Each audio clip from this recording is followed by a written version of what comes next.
for the word that is brought to us. And Lord, that these conferences, that they would transform us.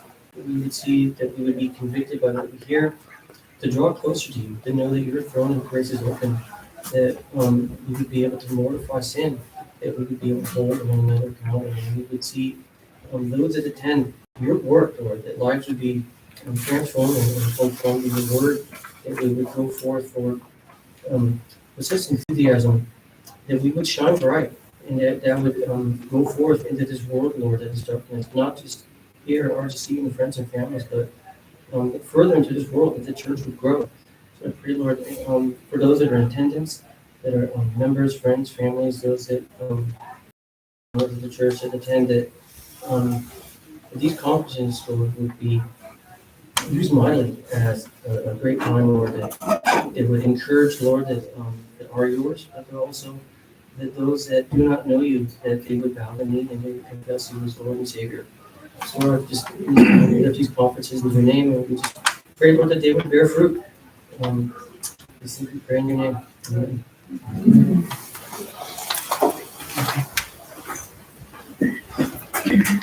Good morning, everyone. Good morning. Happy New Year.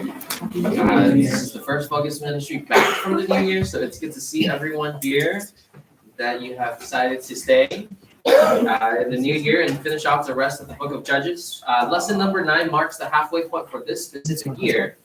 So today we're hoping to finish off Judges chapter 5 with the title Divine Intervention. This is going to be a really fun and exciting chapter. In fact, I think it's a lot of the times this chapter is oftentimes dismissed by a lot of people when studying the book of Judges, simply because it's a song, and anytime there is poetry involved, a lot of people might not be as quite excellent when it comes to understanding poetry. So I think it's going to be really fun for us to dissect through the song of Deborah and Barak and thinking through what has actually happened in Judges chapter 5, and most importantly, how we can take away from this beautiful song how God is really involved with his people, the people of Israel, and actively working for their good and protecting them and delivering them from their enemies. So with that, it's also a fun debate that Keon brought up from our last lesson, where I stand. Though I do have to make a quick comment that a judge does not necessarily have to bring about both spiritual and physical deliverance. For example, who is a good example of a judge in the book of Judges who did not provide spiritual deliverance? Samson. Okay, Samson did not provide spiritual deliverance, but only merely a physical deliverance, where he killed a lot of people at the time of his death. But prior to that, though he killed a lot of various different groups of people, it's hard to say that's even a physical deliverance as well. So it's kind of exciting to think through Judges chapter 5. But before we do so, you also have your handouts. I'm going to ask you to, honor system, turn it back. So we should have the back facing you first. Don't look through my outline, because my outline is going to give you a hint on how this chapter progresses. If you've already took a look at it earlier, that's totally fine. I want you to very quickly get into groups of maybe 3 to 4 where you are at, form new groups. And in light of the new year and a new chapter, talk about a new goal that you have for this year. What's a simple goal that you want to accomplish and strive for and be disciplined in this upcoming year? And we're going to quickly read through, in just a second, have a volunteer read through the entirety of chapter 5 for us out loud. And then for you and your group to discuss, what is this chapter about? Make quick, simple outlines. Don't think too much about it. You don't have to be too crazy with, alliterating. But just really quickly, what's a summary of this chapter so that we can make sense, be on the same page together, what this chapter is about. So before we start then, let me ask, is there a brave volunteer who would like to read for us the entirety of chapter 5? Thank you, Adelia. We're doing that right now then? Yes. Okay. The Song of Deborah and, how do you say it? Is it Barak? I pronounce it as Barak. Barak, okay. Then Deborah and Barak, the son of Abinoam, sang on that day, saying, that the leaders led in Israel, that the people volunteered, bless the Lord. Hear, O kings, give ear, O rulers. To the Lord I will sing praise to the Lord, the God of Israel. Lord, when you went out from Seir, when you marched from the fields of Edom, the earth quaked, the heavens also dripped, even the clouds dripped water. The mountains quaked at the presence of the Lord, this Sinai at the presence of the Lord, the God of Israel. In the days of Shamgar, the son of Anak, in the days of Jael, the highways were deserted, and travelers went by roundabout ways. The peasantry ceased, they ceased in Israel, until I, Deborah, arose. Until I arose, a mother in Israel. New gods were chosen, then war was in the gates. Not a shield or a spear was seen among 40,000 in Israel. My heart goes to the commanders of Israel, the volunteers among the people. Bless the Lord. You who ride on white donkeys, you who sit on rich carpets, and you who travel on the road, sing. At the sound of those who divide flocks among the watering places, there they shall recount the righteous deeds of the Lord, the righteous deeds for his peasantry in Israel. Then the people of the Lord went down to the gates. Awake, awake, Deborah, awake, awake, sing a song. Arise, Barak, and take away your captives, the son of Abinoam. Then survivors came down to the nobles, the people of the Lord came down to me as warriors. From Ephraim, those whose root is in Amalek came down. Following you, Benjamin, with your peoples. From Machir, commanders came down, and from Zebulun, those who wield the staff of office. And the princes of Issachar were with Deborah. As was Issachar, so was Barak. Into the valley they rushed at his heels. Among the divisions of Reuben, there were great resolves of heart. Why did you sit among the sheepfolds to hear the piping for the flocks? Among the divisions of Reuben, there were great searchings of heart. Gilead remained across the Jordan, and why did Dan stay in ships? Asher sat at the seashore and remained by its landings. Zebulun was a people who despised their lives even to death, and Naphtali also on the high places of the field. The kings came and fought. Then fought the kings of Canaan at Tanakh near the waters of Megiddo. They took no plunder in silver. The stars fought from heaven. From their courses they fought against Sisera. The torrent of Kishon swept them away, the ancient torrent, the torrent Kishon. O my soul, march on with strength. Then the horse's hoofs beat from the dashing of his valiant steeds. Curse Meroz, said the angel of the Lord, utterly curse its inhabitants, because they did not come to the help of the Lord, against the warriors. Most blessed of women is Jael, the wife of Heber the Kenite. Most blessed is she of women in the tent. He asked for water, and she gave him milk. In a magnificent bowl she brought him curds. She reached out her hand for the tent peg, and her right hand for the workman's hammer.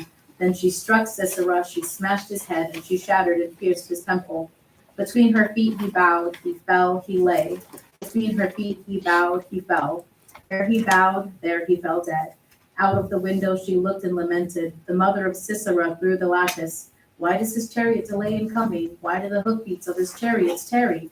The wise princesses would answer her. Indeed, she repeats her words to herself. Are they not finding? Are they not dividing the spoil? A maiden, 2 maidens for every warrior. To Sisera, a spoil of dyed work embroidered, dyed work of double embroidery on the neck of the spoiler. Thus let all your enemies perish, O Lord. But let those who love him be like the rising of the sun in its might. And the land was undisturbed for 40 years. Thank you, Julie, for the beautiful reading of God's Word. Anyone know who wrote this particular song?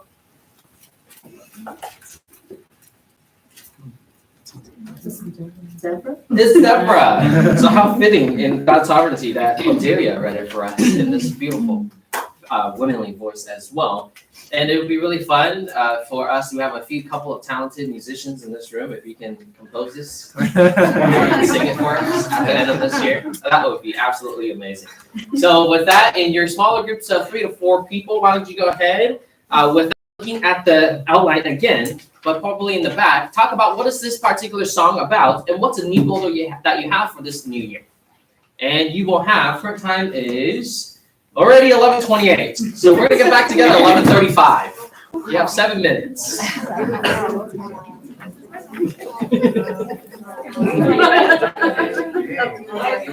Okay, without looking at this. You said, sorry, I didn't catch the It's question. basically what's the basis of this chapter? The basis of Or like what's the summary? Yeah. Yeah, this is crossing a bunch of, thank you. A bunch of years, but And then for your outline, you don't have to be very specific, like one verse to a different verse. Just tell me what's happening. So just be quick in your summaries. Don't need to be. Doesn't need to be It's like after Deborah praises the Lord. After they defeat Sisera.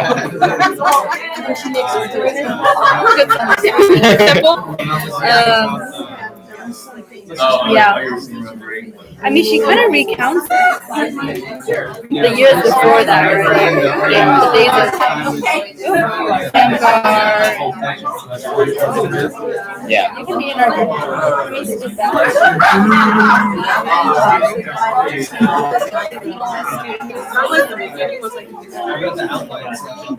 it said it's a praise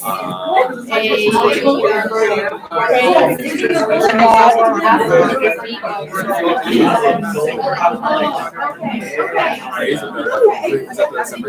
Yeah. I think.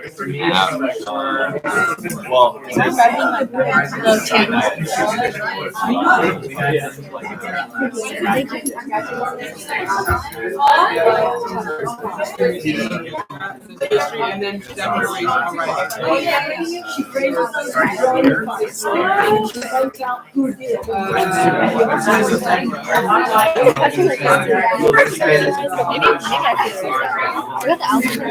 No? We can look at it. I don't think we're supposed to look at outline. or we are supposed to outline it, right? I think we are. Oh, okay. I think we are. Because he said not to focus out. It's kind of makes sense that we're supposed to be. You know, I didn't actually process it. I looked at it, but I didn't read it. Looking at reading is different.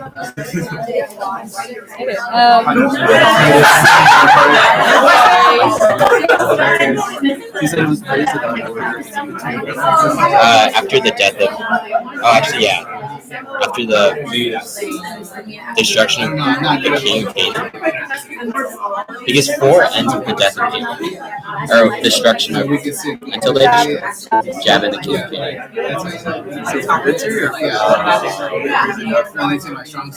I think it's praise for the victory, right? I did not. Yeah, I agree.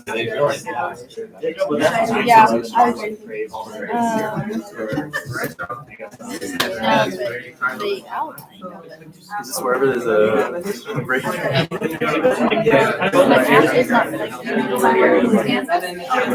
I mean, she like recounts past victories. Where it said the heart goes out to commanders, and then it seemed like there was a time of silence. And then all of a sudden, there was a time of silence, and then there was a time of waiting.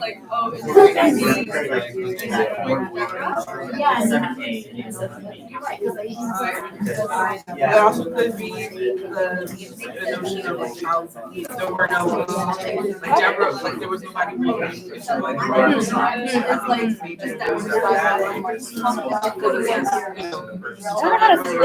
until I wrote Like a lot of it's like history. You have about 2.5 minutes.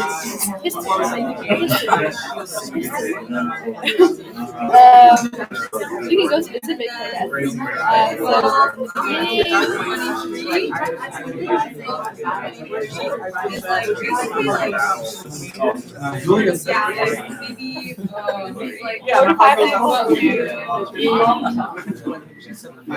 They're also specific.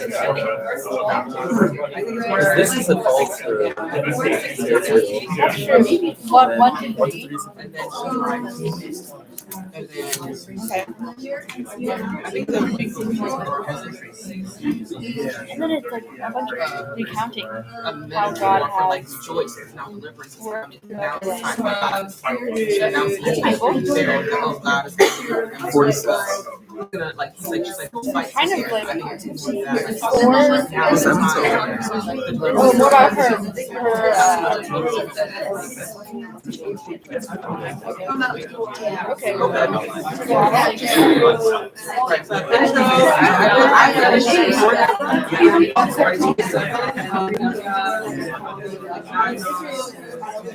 okay. What we say 4 to 6? Because after that, you go upstairs. So maybe I think yeah. The heart goes up. Five, I would say. They talk about like judges. Oh, so you're talking about 4 to 6 is like when the Lord brings. 6 seems to be like talking about Shem. 24 worship and Israel. And then you're saying 8 like idolatry.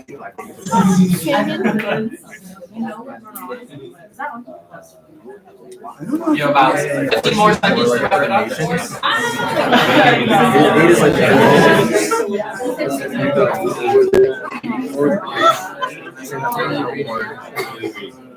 I know sword. But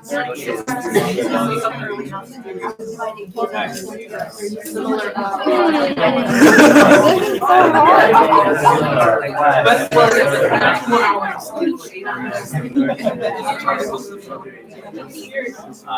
Maybe. Alrighty, if I can please have your attention back up here. Let's hear it from a couple of groups. If you're finished sharing with all the New Year goals, that's completely okay. We have time, hopefully, at the end of it as well, that you can catch up with each other. Any group would like to share really briefly, what is the summary of chapter 5? You can just maybe list out a couple of things. You don't have to list out everything. Just a couple. What do you see in chapter 5?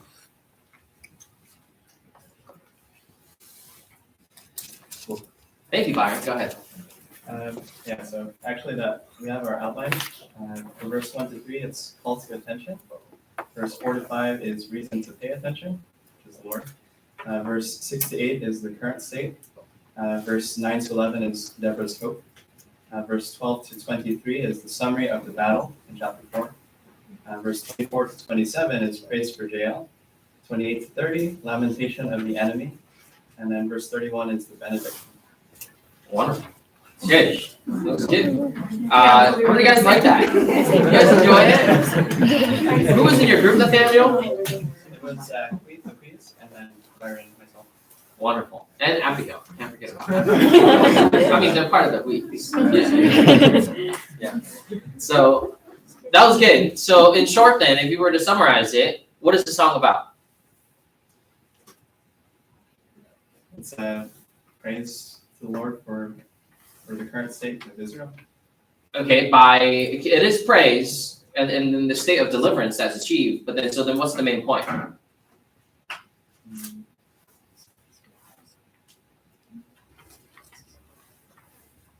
I mean, you had it in there. What's the majority part of the song about? Chapter 4. Like Thanksgiving for the Lord's providence in chapter 4. Yeah, it's by summarizing what actually happened in the battle, right? And obviously the condition that led up to it, but the majority of the focus is really focusing on what happened, giving us the missing details of chapter 4. Because if you look through chapter 4, by the way, that was good. And if you were to look at my outline, it's pretty much the exact same thing that group had, except for certain word choices that we use. But it was good. It was really quite excellent in how you divided the whole chapter.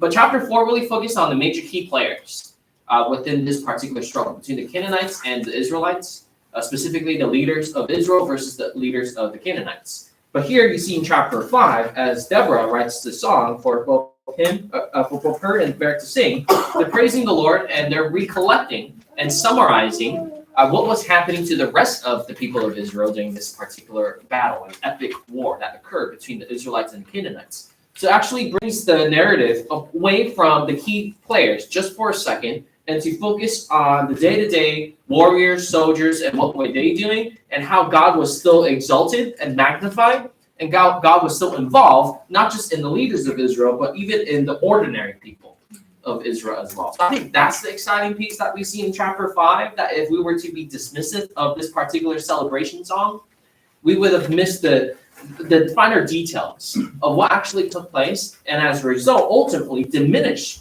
the glory that God should receive as well, because we don't have a comprehensive understanding of what actually took place in those days. So I think it's definitely worthwhile our time to dive deep into chapter 5. And you also see there's a lot of, obviously, with anytime with poetry and song, there's a lot of fun literary devices for us to dive into and to study and to understand. You also see in this particular song, there's a lot of juxtapositions, a lot of contrasts. Israelites, how were they oftentimes identified as? Weak and poor. A lot of times it's actually because they're poor. You actually see that in the condition of how the Israelites are described in verses 6 to 11. They're oftentimes described as peasants in poor states. Whereas the Canaanites, on the other hand, they were identified and described as the rich and the mighty, physically speaking. Okay, so this is going to be really key in understanding the progression of this particular song as well later on in certain verses as we try to interpret and understand who are these descriptions describing, right? Who are these characteristics and adjectives? Who are they describing? The Israelites or Canaanites? Because that's going to be different in terms of, is it a mocking of the Canaanites or is it really an elevation of the Israelites because they have God on their side? So we'll get to that in just a second as well. You turn to the back of the handout as well. You also see obviously a black and white map. But I want to highlight a specific location that's going to be really important. Near Mount Tabor, the Kishon River, also Megiddo that's mentioned in this particular psalm as well. Right in the center, you see the Jezreel Valley. This is the important location that's also referenced in this particular chapter. Specifically, if you look at verse 6, in the days of Jael, the highways were deserted. Most likely, the highways were a reference to Jezreel Valley, where a lot of trade and a lot of traders would travel on these highways to go from southern Israel to northern Israel to conduct their business. But in those days, as you know, the Canaanites were controlling those highways so that it was empty. And the Israelites fled and did not want to travel on the highways or else they'll be severely oppressed and afflicted. So just geographical location, the Jezreel Valley plays a huge significance within the region of the land of Canaan. Again, it connects the northern region with the southern region. It's a very important trade route. So with that, without further ado, let's go ahead and dive into chapter 5, into each portion a little bit more. It's an epic song that describes to us and tells us how God intervenes and protects and delivers his people.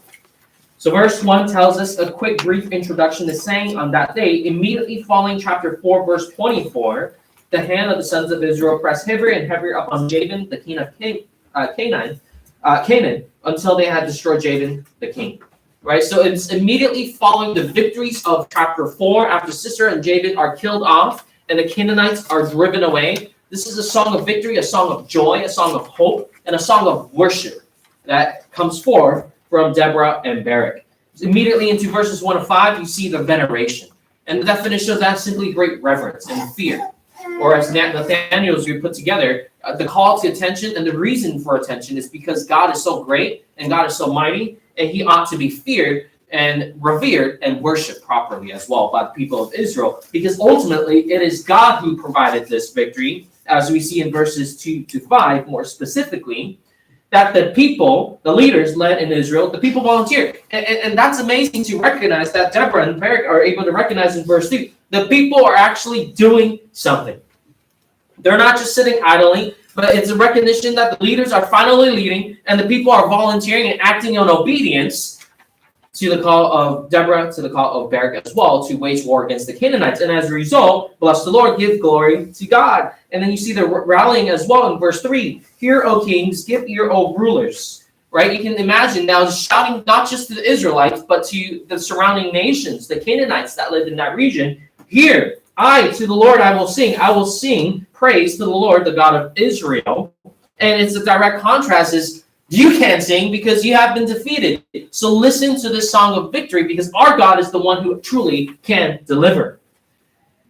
Whereas the kings and the rulers surrounding the people of Israel, they cannot because they are in utter defeat. They have been destroyed.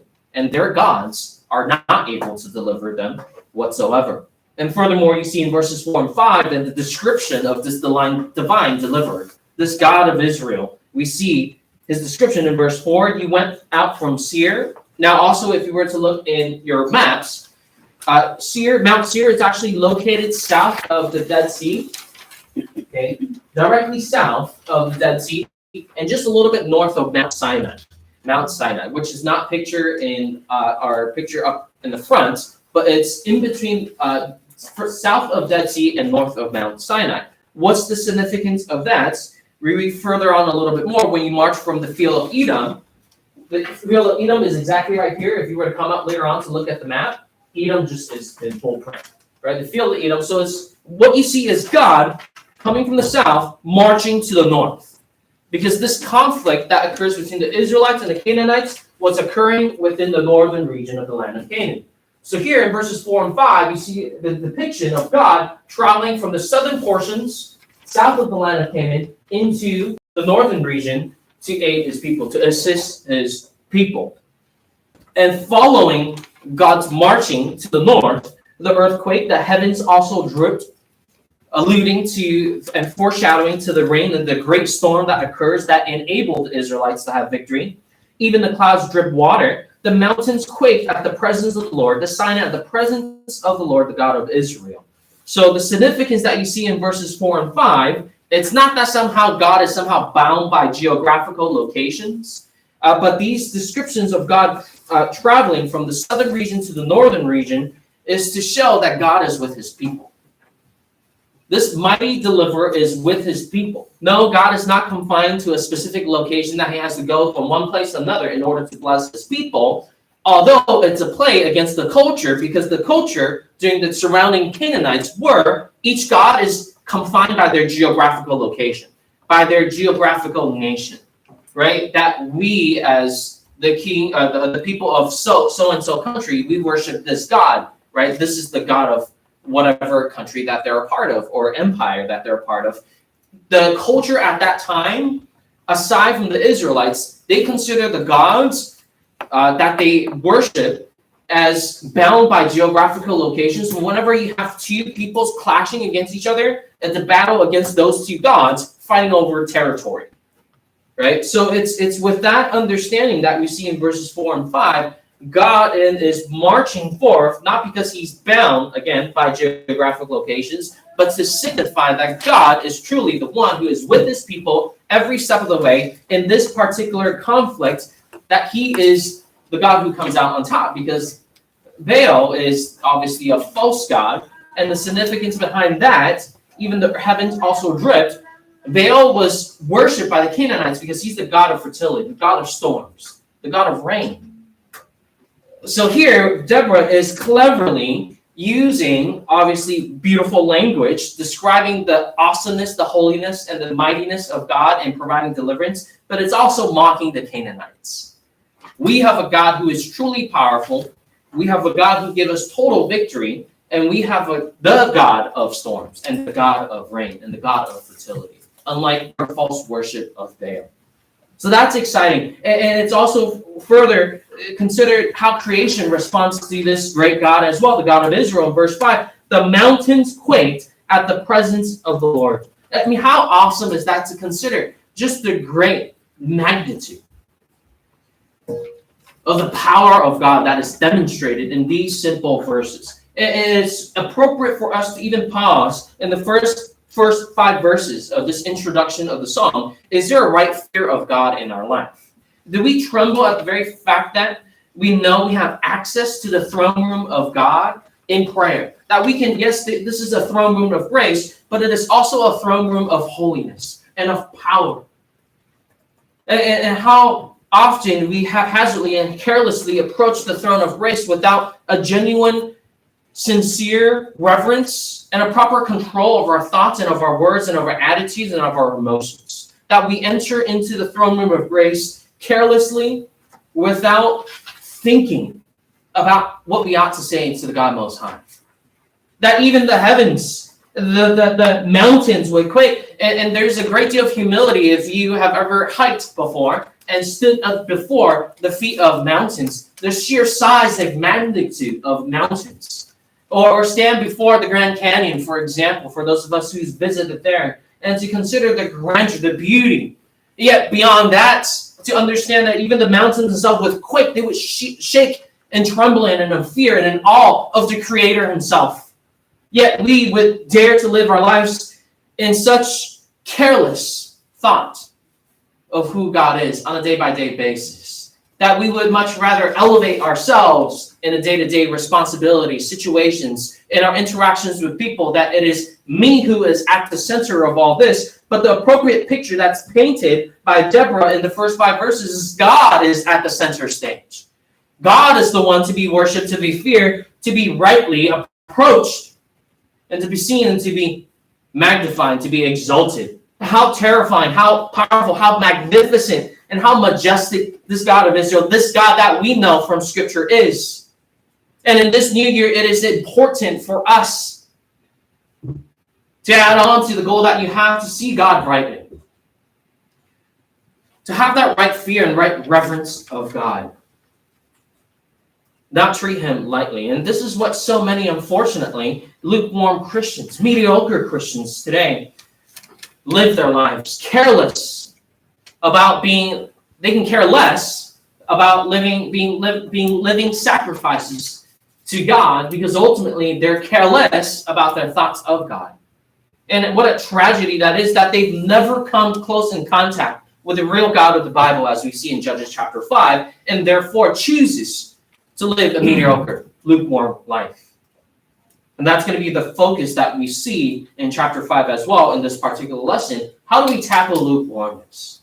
How do we tackle mediocrity so that we can really start off this new year well, excellently, living a life that is pleasing to the Lord, where day by day we want to present ourselves as living sacrifices to God without any reservation, without any hesitation. And it starts first and foremost by understanding who God is and the great fear that ought to be instilled in our hearts and our minds as we come before the throne of grace. In verses 6 to 11, we see the condition. The condition that you see, starting in verse 6, in the days of Shamgar, in the days of Jael. What do we know about these two individuals? Most likely, right, they're not Israelites. They're most likely proselytes. These are two foreigners, yet they are held as heroes of Israel. In the days of Shamgar, the son of Anath, and the days of Jael, the highways were deserted. And this is the great irony that's presented in verse 6. The God of Israel, yet here the heroes during those days in verse 6 are not the Israelites themselves, but they're two separate individuals who have been raised up by God to deliver the people of Israel, Shamgar and Jael. So what we also see then in the present condition, not just the highways were deserted, but ultimately there's no proper leadership. And specifically, even hinted at in chapter 4, there's no proper male leadership. No one feared God, as Deborah demonstrated in the first 5 verses. That's why the highways were all deserted. That's why the travelers then went about the roundabout way. They didn't walk directly onto the roads because the Canaanites were in charge of the Jezreel Valley. They had to travel every which way, find a new path in order to conduct business. The peasantry ceased. They ceased in Israel. It was just other demolishment of civilization, so to speak, because of the very fact that the people of Israel were oppressed. Even though their God is the one true God, yet we see the great irony in just the position that's presented. Though God is introduced as great and mighty, yet in those days, the people of Israel were in great suffering. They were in great suffering until Deborah, arose, a mother in Israel. So then this is the hope. The prophetess has been raised up, or judged. The prophetess has been raised up to be this voice of hope, to be the voice of God. And as a result, in verse 8, this is setting up for the battle that is to come. Verse 8, new gods were chosen, perhaps the better translation of new leaders. New leaders were chosen. Then war was in the gates. And notice in verse 8, not a shield or sword was seen among the 40,000 in Israel. The men who have gathered together for war. What's the description that's given by Deborah in verse 8?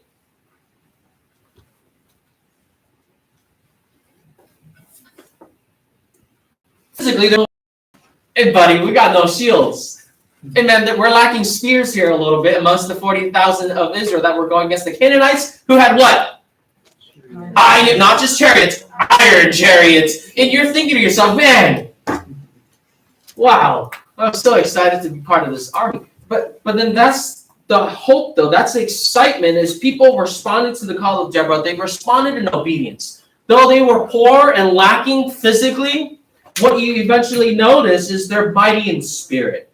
that under great leadership, the people were revitalized. They were no longer scared, but that there is hope and boldness and courage instilled into the hearts of the soldiers amongst the 40,000 who marched alongside with Barak to war.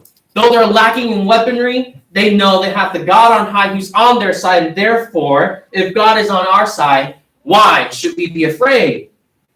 And therefore, verse 9, my heart goes out to the commanders of Israel, the volunteers among the people. Bless the Lord. They finally got the picture right. That God is truly amongst them and with them and will lead them into war ultimately. And this is a rallying cry. My heart goes out to them. Go forth, commanders. Go forth, you volunteers, the soldiers amongst the 40,000. Again, though you have nothing physically and you could be a laughingstock by the Canaanites, they don't have shields and spears. Yet let God be blessed, because we have brave volunteers and obedient people who finally, at that specific incident, were obedient to the call, obedient to the commandments that we see. And then on the contrast, you see verse 10, you who ride on white donkeys, you who sit on rich carpets, you who travel on the road. Who are these people? Are they the Israelites? Most likely not. So again, it turns into a mocking to those who are rich, right? To those who ride on white donkeys, who would dare to travel on the road. Most likely is because they are associated with the Canaanites. And Deborah is saying, you should sing too, right? After the victory, you sing because now you have this amazing opportunity to actually know God. But this is more done in verse 10 as a mockery. Right? You have been so comfortable in your donkeys, in your rich carpets, that you have the peace to travel on roads without any fear of being robbed and being abused and being afflicted by the fellow Canaanites. Maybe perhaps it's a waking call for you. Sing because God is now in motion. God is about to deliver his people. Right? At the sound of those who divide flocks among the watering places, talking about the shepherds. Again, are they the richest group of people? Not at all. Again, it's always, perhaps reminds us of the great amazing principle in Scripture. God gives grace to the humble and oppresses the rich and the pride and the arrogance. And that's what you see amongst even the lowliest of people, of professionals, of the shepherds themselves, that they shall recount the righteous deeds of the Lord. The righteous deeds of his peasantry in Israel. Then the people of the Lord went down to the gates. Again, this contrast between the rich and the poor, and more so again amongst the Canaanites and then the Israelites. And war is about to happen. But again, the fact that Deborah is able to rally up the people, and as they're getting ready for war, they're recounting the righteous deeds of the Lord. And then now we see the recollection as well in verses 12 to 23, where we'll spend a lot of our time in thinking about, first, the human participation. It's wonderful that God works through us humans. And no surprise, in Judges chapter 5, God is divinely intervening with his people by actually using them to help them in their deliverance as well. Awake, Deborah, and then arise, Barak, so on and so forth. And the survivors came down to the nobles. Again, it's a contrast. Survivors, those who are poor, and the nobles, those who are rich. Again, thinking about Israelites and Canaanites. The people of the Lord came down to me as warriors. And here you have the positives and the negatives. Two groups of people, the obedient group and the disobedient group amongst the people of Israel. Verses 14 and 15 and 18 showcase for us the obedient group. Here you have Ephraim, whose root is in Amalek, came down, following the tribe of Benjamin with their people. Machir and Manasseh. This is another translation of that would be the tribe of Manasseh. They too came down and joined in with Deborah and Barak in their leading and the rallying of the army to fight against the Canaanites. You also see Zebulun. Verse 15, the princes of Issachar, they joined in as well. The tribe of Issachar joined in. And jump down to verse 18, Zebulun and Naphtali are also once again mentioned as the obedient group of people. But what's more interesting than for us to actually just spend time studying is the disobedient group. Who are the tribes that did not participate in this particular call to war, right? To war itself. You actually see the second half of verse 15. Among the divisions of Reuben, There were great resolves of heart. What do you think this means? Anyone want to take a quick guess? What is this talking about the tribe of Reuben and the leaders of Reuben? What were they doing?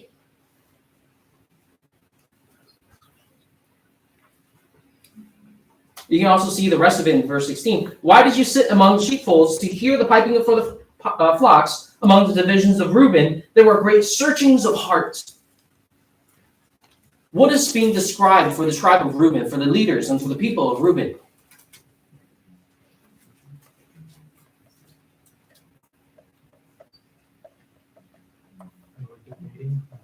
They were debating. They were just sitting down and debating whether or not to join in for war.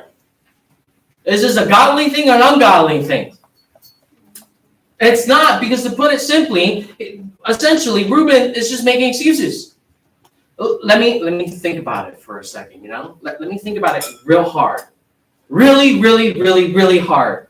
But at the end of the day, what you see, there are no actions. They're just content to think hard in life and do nothing and make no real sacrifices for the Lord. Their great resolves of the heart is to ponder, to consider, to think, and sit and to watch.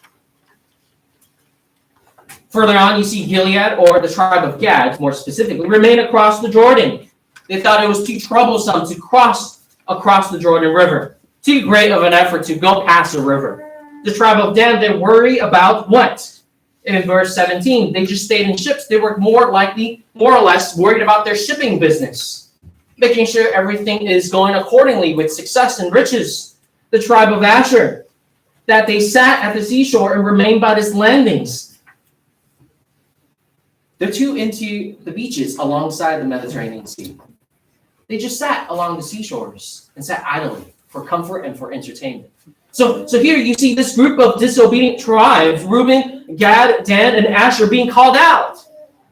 Deborah, the prophetess herself, is calling out and rallying up the people of Israel to join in against the war against the Canaanites. Here you have these four specific tribes and the leaders of the tribe that they're making up excuses to not participate. The tribe of Reuben let me think about it a little bit more. Weigh out the consequences. Is it really worth it to pursue God and to follow God into whatever He calls me into? Or you have the tribe of Gad, it's too much work to cross across the Jordan River and join the effort. Or you have the tribe of Dan, who's worried about riches and success. Let me take care of my shipping business. Or you have the tribe of Asher, who's entertained by the comfort and the pleasures of this world, that, hey, we're sitting alongside nice seashores. Relax, chill. There's always tomorrow. You see, this is exactly the type of mentality that exists among so many Christians today who live that mediocre life, who live that lukewarm life that is so distasteful to the Lord, as we see in Revelation chapter 3. They're just unfaithful, disobedient, lazy, just like these four tribes of Israel. They just sit there contemplating for days, for weeks, for months, for years, thinking and fantasizing about what we can do for the Lord, but at the end of the day, without ever lifting up a finger to do anything. So they just sideline themselves first for a year because life is too busy. Then they consider, maybe 2 years because something else came up the second year. And then it goes on and on and on, year after year, 5 years, 10 years, 20 years, 30 years. Pretty soon, Lord requires of their life. And they stand before the Lord with nothing to offer. And you can't say to God, I've thought about it real hard.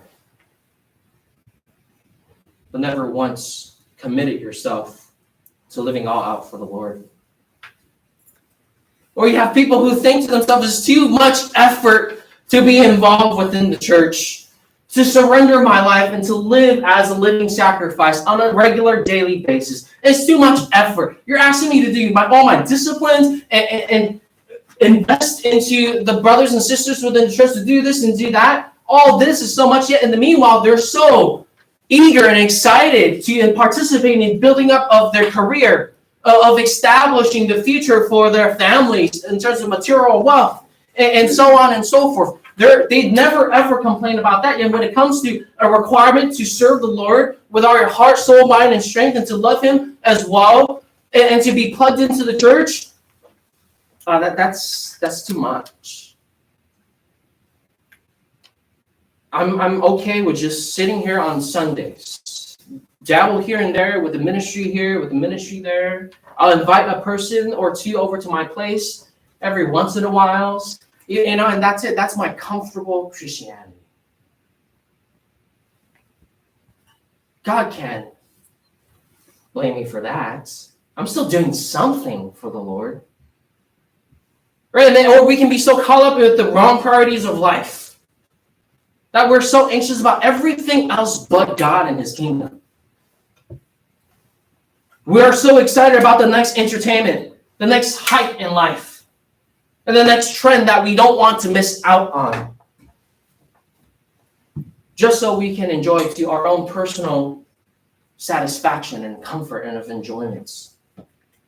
You see, this is the type of lukewarm, mediocre Christianity that exists within our society today that is so distasteful, that is so disgusting, for lack of a better term, and so dishonorable, and it's disapproved by God altogether.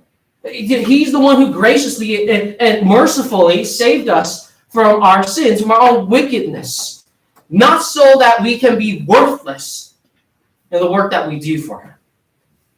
But he who has saved us, who is mighty, whom even the mountains and the heavens would tremble and quake and drip water.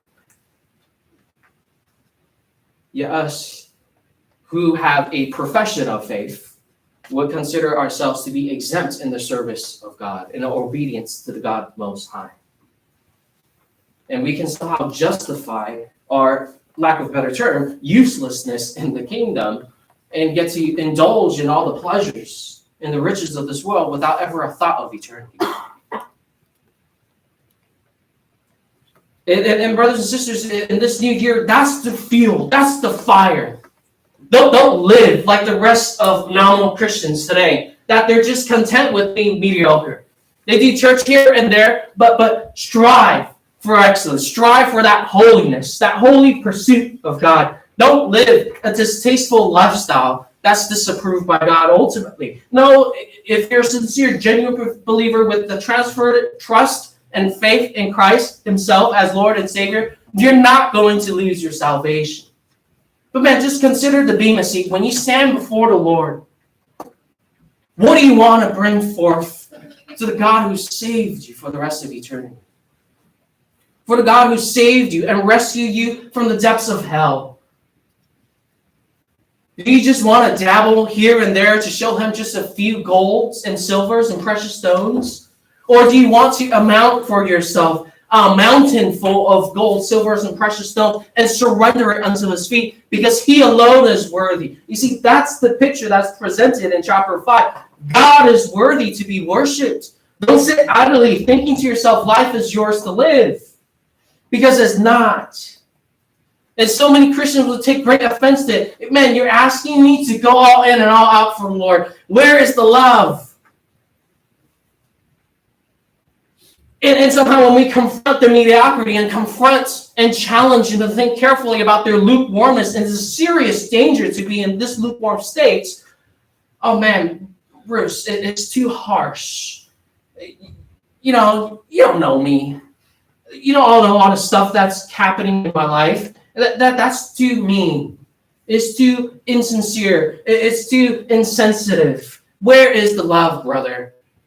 Isn't about our relationship with the Lord all about love? But one of the most defining and the first, most important characteristic of God's love is his holiness. Yet in our consideration of love, there is no desire to be set apart from the rest of the world. We claim to know the love of God, yet in our life, we choose to blend in with every other person next to us. But if we truly love God, we would love holiness and would desire for him to set us apart for great works for his kingdom. Not because we're all that. Again, it's not because we really are at times similar to the people of Israel. Oftentimes, we don't got the full armor on. We don't have the shield and the spear. We're just like the Israelites, weak. But at the same time, that doesn't mean our heart needs to be dismayed or discouraged because God is on our side. In whom the mountains would quake before him, he is there with us every step of the way, using us, enabling us to do great works for his kingdom. What can swords and shields do at that point? Nothing before an awesome and terrifying God. And wouldn't you want to live life according to his ways? Rather than just thinking to yourself, I'm just going to sit a little bit longer, play a little bit more, make a little bit more money, think a little bit harder, yet do nothing in return for the God who saved you. And perhaps in this new year, in our goal, let it not just be a typical New Year resolution that's here for the month of January and gone to February. And come around in the next December, oh yeah, I didn't get that done. But with the goals that we have, let's rally up together, keep each other accountable, share amongst each other, and be excited about this new goal to be of greater effectiveness for the Lord. Now you make it a point to wake up and to get up and to do something productive. Make it a goal for yourself to not let there be an idle moment in your day-to-day life. Make it a point that every single hour is thoughtfully planned out. Now, by being thoughtfully planned out doesn't mean work yourself to death every single day. Rest needs to be thoughtfully planned out as well. Think about how you want to serve the Lord each day. Yeah, it might not be the entire capacity because of various different situations and circumstances that you can't just be, 100% involved with every single thing. We get that. There's limitations within our human bodies. But then at the same time, is there a genuine desire to do more?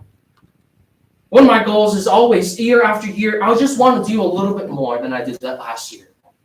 And every single day, I just want to push myself that much more. Not have a single idle moment that I don't know what to do. You ever sat in those situations? Like, I don't know what I'm actually doing right now. It's free time. But oftentimes you see, they're the most unproductive moments of our days. Because we just sit there idly, thinking as though Reuben is. Great searchings in the hearts, yet not making progress whatsoever. And even if it's planned out rest time, then enjoy the rest. Enjoy it with thankfulness and gratitude to God who has given you this rest. Don't be thoughtless and careless about God. Don't be thoughtless and careless about the time that you have, because every second counts. And at the end of the day, what you see in the human participation, the participants of the 12 tribes, there's great disunity that exists, which further tells us and progresses the narrative of the Canaanization of the Israelites. From chapter 1 all the way till now, chapter 5, weak spots are being identified. Weaknesses amongst the people of Israel are identified. Different tribes, they're falling away, living that mediocre life. God's given us the promised land. We're good to go. Let's just cruise for the rest of our lives. And then this is the exciting part, is though there are 4 tribes who are disobedient and unfaithful to God and his calling, there's still the few that we have mentioned earlier in verses 14, 15, and 18, those who are willing to die for the Lord. I mean, how awesome is that? Verse 18, Zebulun was a people who despised their lives even to death. And Naphtali also. 2 specific tribes that it's commended by God himself. That is recognized by Deborah the prophetess. They're willing to die for the Lord. That's the boldness. That's the exemplary model that these ordinary men have showcased. In the most difficult of all circumstances, when they're living in poverty and affliction and persecution by the Canaanites themselves, yet you have men who are willing to abandon everything in this life and to live ultimately for the Lord wholeheartedly without any reservation. These are the type of men and women that we really wish to nourish and to grow and to see and to blossom into powerful men and women of God here at RGC. So join us, brothers and sisters, in this new year. Seize every opportunity to grow in the Lord and to be all out for him, so that at the end of the year we can look back as we recall Judges chapter 5. We're a group of Zebulons. We're a group of Naphtali's. That we're not afraid of the surroundings, of the trials and the persecution, even of the sufferings of this world. But we're willing to risk our lives for the advancement of the kingdom of God, for his glory, for him to be exalted in our everyday life. And it is people like that that God can use. And that's exactly what God does in verses 19 to 23. He intervenes. Here you see the battle begins in verse 19. The kings came and fought. Then fought the kings of Canaan at Tanakh near the waters of Megiddo. They took no plunder and silver. And it's to highlight what the Canaanites, they're so used to taking plunders, the spoils of war. But here then it's an insight in verse 19. They took none of that, no plunders and silver whatsoever, which signifies that they're ultimately defeated. It's not as easy of a battle as they think. Well, these are 40,000 without shields and spears. We have iron chariots. We got this. It's going to be a quick victory. We're going to go in and plunder all of their goods and do horrendous things against the people themselves, against women and children. But here you see the exact opposite. They took no plunder. Why? Because in verse 20, the stars fought from heaven from their courses. They fought against Sisera. I told you I was going to come back to this. And here we are in verse 20. Are they angels? Most likely not. Not that angels aren't oftentimes referred to as stars and elsewhere in Scripture, but notice the focus here in verses 20, 21, and even early on as well in chapter 5 is anticipating, foreshadowing this great storm that's coming. Now, in every war, is it okay for us to assume that angels are engaged in spiritual warfare, period? Yes, absolutely. So we're not trying to disregard and say, well, if you want to think of that, yes, angels are part of God's intervention as well, period. We're not arguing against that per se, but it's what many theologians and commentaries would actually say in verse 20. It's a depiction of what's actually happening in the heavens with this great thunderstorm, right? With this great storm that occurs, that this is what's happening in the heaven. And in verse 20, the torrent of Kishon swept them away, right? So it's this great storm, a thunderstorm, great lightning that we, honestly, in San Diego, California, we don't understand what that really looks like, what truly terrifying a thunderstorm could really be, how crazy the sky could be. And what's pictured here in verses 20 and 20 is there's this flash flooding that occurs along the river Kishon, that this torrent. Because most of the time of the year, guess what? This river, do you think it poses a threat in any way? No, it doesn't. It's just a very, very calm river. But here you see, miraculously and supernaturally, God intervenes and set this great thunderstorm over this particular region, causes a flash flooding that occurs within the river. And then the torrents, this immense wave was swept the Canaanites away. And the chariots with this muddy ground, they're unable to operate whatsoever. Which then explains early in chapter 5 how the Lord routed, confused the Canaanites as well. Oh, my soul, march on with strength. Again, because of divine intervention of God's deliverance and God's sovereignty, march on with strength. Then the horse's hoofs beat from the dashing of his valiant steeds. Right? Signifying the frenzy that occurs amongst the horses. They can't travel through mud. They're getting stuck here and there, and everyone is frantic and running away here and there, and there's disunity and disorganization amongst the Canaanite army, which led them to, as we see again in chapter 4, a total victory. That every single one of them is slain, and the Israelites emerge victorious. In the verse 23, then you see a curse to Meroz, a particular city that we actually don't know anything about. Which is really interesting. This is the only time the city is mentioned. Nowhere else. And here you see a curse. Utterly curse its inhabitants because they did not come to the help of the Lord. Mostly also addressing to the Israelites at that nearby. And we really can't pinpoint exactly where that particular location is either.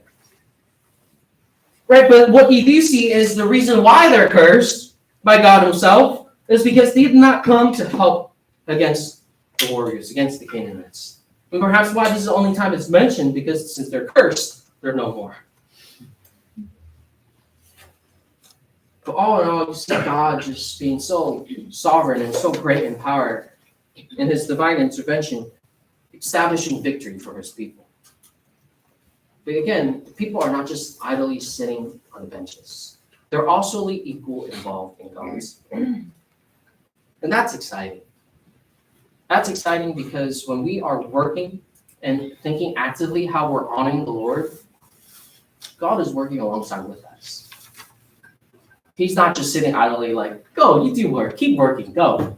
But he's there alongside with us in his perfect wisdom, that he's using us as human agents to accomplish the will of his perfect counsel. Yet at the same time, he himself is actively working, if not working more than any one of us could ever imagine. With all the people, all the events, all the various different things that's happening on a day-by-day basis, he's working all that for our good and for his glory. Including the sufferings, including the ailments, including the illnesses, including the persecutions, including the broken relationships. All that has been worked out wonderfully and intricately by the God Most High for our good. And above all, what you see in verses 24 to 27 with the commendation is that he still rewards us. How awesome is that? Because at the end of the day, as you and I work, we know we're drawing upon the strength of the Lord and the grace of God to work. Yeah, and this beautiful, magnanimous God, he is rewarding us.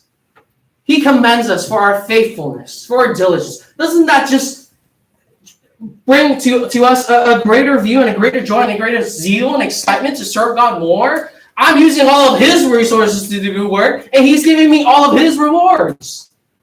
I mean, what do you lose out on? Nothing. And this is the God, and that's the bigger picture of service. It's not what's required of you. But in the bigger picture, God has given you every single ounce of energy to do his work, to accomplish it well. And he is the one who's not just using you to water, but he causes it to bear fruit. And on top of that, after it bears fruit, he takes the time to acknowledge each and every single one of us with the job well done, good and faithful servant. Even though they're all my stuff, but still, you acted in obedience, in faith, and in humility, and we get rewarded. And you see in verse 24, then Jael is commended for her godliness, for her bravery. What you also see is so far the song has been progressing itself at a really, really fast pace. It's one after the other, after another, after another, after another. But here, in this particular section, in the juxtaposition that's presented in commendation and condemnation, it slows down. It allows you to enjoy the rewards. It allows you to savor the kill, so to speak. I mean, notice, right, just how fast, event after event after event, people after people after people, that's recognized in the preceding 12, 13, 14 verses. And here it zooms in on Jael, on her great character, marked by obedience and boldness and fearlessness. Most blessed of women is Jael, the wife of Heber the Canaanites. Most blessed is she of women in the tents. He asked for water, and she gave him milk. Look at that generosity and hospitality. In a magnificent bowl, she brought him curds. She reached out her hand for the tent peg. You can just see obviously, when we're imagining, it's a very gross scene that occurs, but how the poetry is presented to us, it's a very graceful and an elegant aspect of disobedience. And with her right hand for the workman's hammer. Then she struck Sisera. She mashed his head, and she shattered and pierced his temple, straight to the ground. And the tent peg at that point, those things are long, right? It's meant to hold down the tent with strong winds and strong storms. It's meant to hold. So you're thinking of at least, closer to like 18 inches about, right? Feet and a half long. And it's just completely shattering and piercing through this temple. And then the enemy is slain. And here's the commendation as well. Then you see the condemnation that you see in verses 28 to 30, the false hope and the false sense of security that's depicted by the mother of Sisera and the wise princesses of their immorality. Oh, don't worry about the delay. They're just enjoying the spoils of war. They're just enjoying the plundering and the destruction of the surrounding villages and people. And they're just enjoying for themselves in this heinous sexual immoral way of the women there, of the maidens. Right? And what you see even in verses 28 to 30, I know we talked about that aspect of heinous sins committed by Sisera and his army, what they're used to after experiencing victory. But here, I actually want to divert attention to the mother or sister, for example, because this is the prime example of failed parenting. This is the prime example of what you should not want to be as a parent.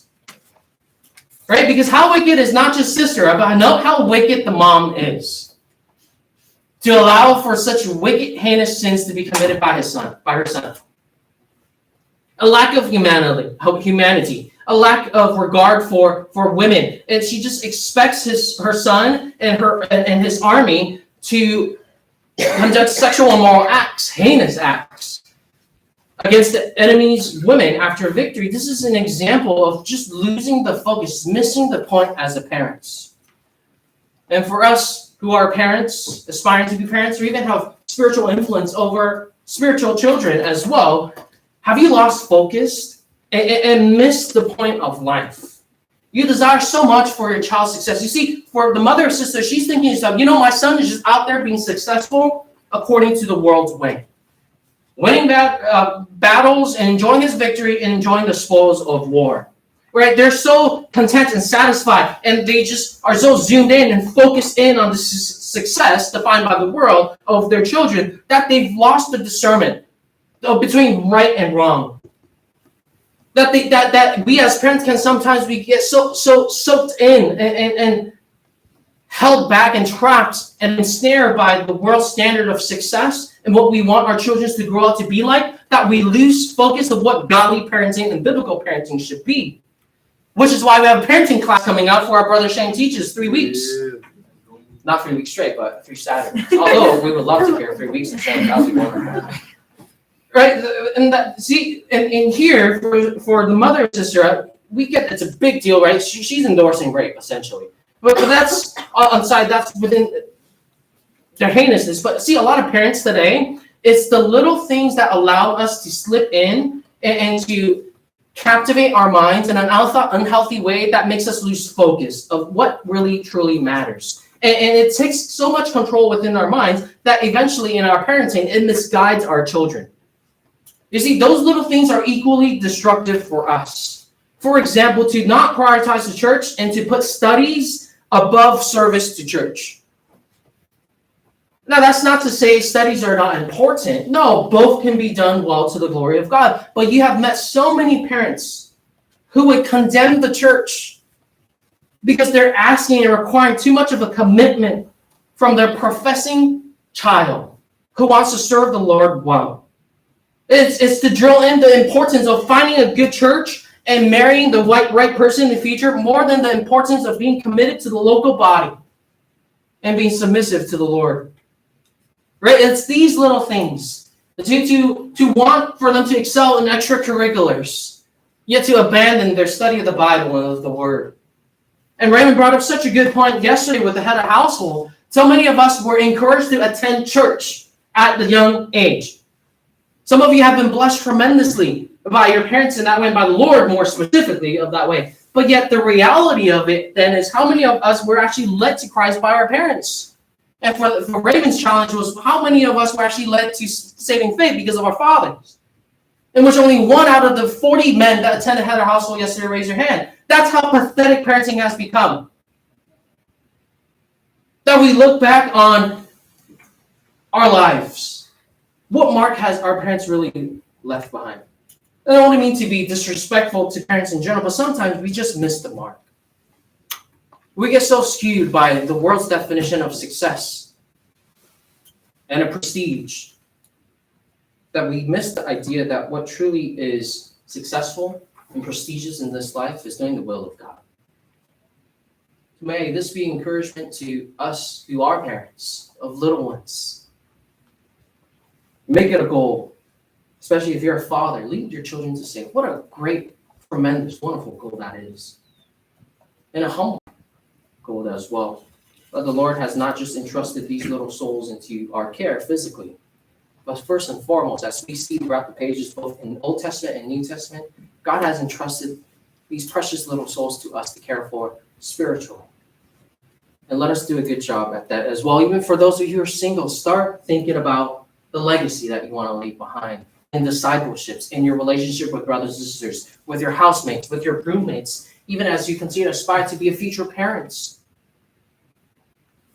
Set down the right disciplines, have the right principles, have the right view. Prioritize having your child attend a God-fearing church over an Ivy League. Prioritize having your child saved and genuinely so, and living a life all out for the Lord, than making six figures the first year they graduate from college. Have the right priorities of life. And last but not least, then you end in verse 31, the exhortation. All the enemies perish before the Lord. Let those who love him be like the rising of the sun in its might. That's such a fun exhortation that Deborah gives at the conclusion of this particular song. Let those who love him be like the rising of the sun in its might. The challenge that Deborah gives is to love, continue to love God. As you enjoy the victories that you see in chapter 5 of the battle against the Canaanites, the fruit of it should be a greater love for our God. As the Lord causes you to be effective and cause you to bear much fruit, hopefully in return it's not a sense of arrogance that we build within our lives. That, oh, look at me, I did this, I did that. But it's to give it back to the Lord, to love him that much more, to commit to him that much deeper and that much greater. You see, the word here for love in the Hebrew is not the hesed love that we've talked about before that speaks of God's covenant-keeping love. Instead, it's a different word for love in the Hebrew, is the ahab love. Ahab love, and not the hesed love, but the ahab love is oftentimes used to describe the love that people have for one another in a deep, committed relationship. Between family members, or between from parents to children, or between that of a husband and a wife, this Hebrew love, habab, would be used to talk about this deep, serious, committed relationship. It's a covenant commitment love. And that's the challenge given to the people of Israel at the end of this. As we celebrate the victory, we have experienced God's hesed love, his covenant-keeping love that is unconditional. We ought to respond with this ahab love, this covenant commitment love for the rest of our days. Commit to loving God above all else. Commit to loving God with all of our hearts. Commit to loving God with all of our soul and mind and strength, as Deuteronomy chapter 6, verse 5 calls us to. Love God and be committed to him and take that seriously. Take the commitment of God seriously. And to all this, then, what is the first step to fruitfulness in this life in this new year? It starts really nicely packaged together in this song. First, take God seriously. And at the end of it, love him intentionally. See God for who he is. See how he's working throughout your life, as we saw in chapter 5. And the end call, the end exhortation and encouragement to the people of Israelites. And also by extension, I think it's fitting for us in this aspect to love him intentionally. Love him in a commitment way. And we shall be like the rising of the sun in its might. I mean, that's powerful. In a hot sun, you don't want to go out, but when you go out, you feel the sheer force of the immensity and the power and the heat of the sun. That's who we can be as well. When we are actively engaged in thinking about the Lord, living our lives, serving him, and loving him with total commitment. Brothers and sisters, in this new year, we too can be like the rising of the sun at its might. Jumping on what Pastor Chris has encouraged us as well, be a light. Don't just settle for a little lampstand. Be like the rising of the sun at its might and fully infiltrate to everyone else around you so that we can be lights for Christ. We can be ambassadors of Christ as well. But as you can see at the end for application, for us to consider, there are three. What is so evidently clear in chapter 5 of the book of Judges is that God interacts with his creation on a daily basis. How does this truth bolster your faith in the coming weeks? And second, oftentimes you have heard of this verbiage before, let go and let God. But what we see in Judges chapter 5 is quite the opposite. It's let's go and let God. So how can we actively engage in the work of God in the upcoming weeks and not just sit on the sidelines and reserve ourselves in the benches, but participate in the will of God together and see next to God himself as he actively worked out all things for our good and for his glory. And last but not least, it's easy to be preoccupied with the things of the world. What strategies can you deploy in the upcoming weeks to focus on eternity? So I pray that it has been a fruitful lesson as we go through, just kind of verse by verse a little bit, not so much. Some of the verses we cover a little bit more of Judges chapter 5, and hopefully you're excited for the rest of the book of Judges as well. We finished this cycle of the judgeship, and the next one we're going to pick up is Gideon.